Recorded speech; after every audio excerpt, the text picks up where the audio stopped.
The servos of the exosuit hissed softly as Kael Arden set the last container into the cargo bay of the freelance vessel Grey Horizon. The metal beneath his boots trembled from the stabilizers, and the air smelled of machine oil, ozone, and cheap cleanser. Kael exhaled and allowed himself a brief pause. 4 crew members were finishing the loading, while the old chief technician, Mork, checked the manifest for the 3rd time. "Everything matches," he muttered, running a cybernetic finger across the hologram. "As it should." Kael said nothing. On the Grey Horizon, there was a strange culture. Double and triple checking everything, as if an extra minute could save the ship from disaster. Inefficient, perhaps, but it worked. He looked around the hold. Not pride, no, but something close. A strange sense of order.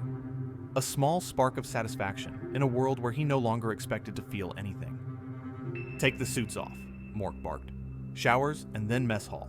Captain promised a surprise." Kael didn't like that. Any deviation meant risk. Risk meant attention. And attention was more dangerous to him than pirates or radiation storms. He followed the crew, ignoring their chatter. They always talked about the same things: families, money, the next contract, and what they'd buy afterward. Simple, clear, boring. Once, Kael lived in a world where people discussed the fate of systems, noble houses, and wars of influence. Now, rations and percentages. The locker room greeted them with steam and the hum of machinery. Kael stepped onto the platform, powered down the exosuit, and the armor unfolded, releasing his body. He rolled his shoulders, enjoying the lightness. Lear, the young engineer with permanent grease stains on his uniform, walked past. By habit, Kael waited for him to step aside. A second later, he remembered. Here, he was nobody. He moved out of the way. Lear nodded and passed without a thought. The mask, Kael reminded himself. The showers were cramped. 8 stalls. Hot water. Cheap soap. He picked up the gray bar and grimaced. Once he had fragrant oils from Eleros, private baths, silk towels, and air scented with gardens. Now, industrial cleaner. Water ran down his skin, washing away sweat and memory. He closed his eyes. You are no longer Arden of the High House. You are just Kael, a passenger. No one. Even through the steam, he felt glances. Curious, cautious, feminine. Not dangerous, but enough to remind him he didn't belong. Minutes later, it was over. Kael put on the stiff, anonymous uniform and headed to the mess hall. All 15 crew members were already seated. Captain Ress Tarn stood near the dispenser with a rare smile. "Not the standard ration today," he said. "Bonus for fast delivery." Cans with a Black Sun logo were placed on the tables. "Riala brew?" Navigator Mira whistled. "You sure we can afford this, Captain?" Ress smirked. "Thank Kael. He squeezed good terms out of the brokers." Several looks turned toward him. "To Kael," someone said. The cans opened in unison. The food was ordinary. Preserved vegetables, pressed meat, vitamin paste, bread. Kael ate silently. Every bite reminded him how far he'd fallen from his former life. The beer was better than their usual poison, but still a miserable imitation of what he once knew. The crew laughed, talked about upgrades, bets, and future purchases. For them, it was a celebration. For him, just another evening in someone else's world. When he was about to leave, the captain raised his hand. "Kael, everyone, 1 minute."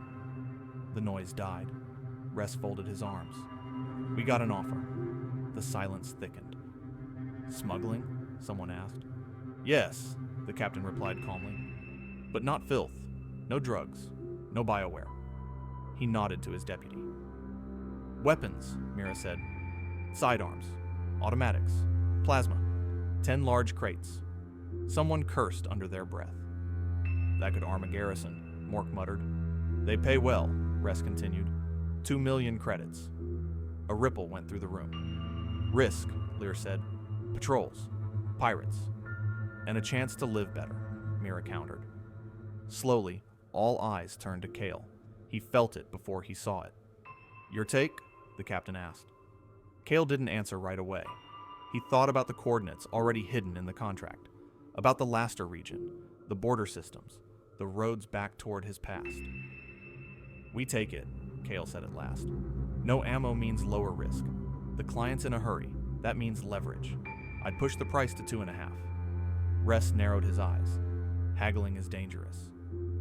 "So is wasting opportunity," Kael replied calmly. "They don't have many options."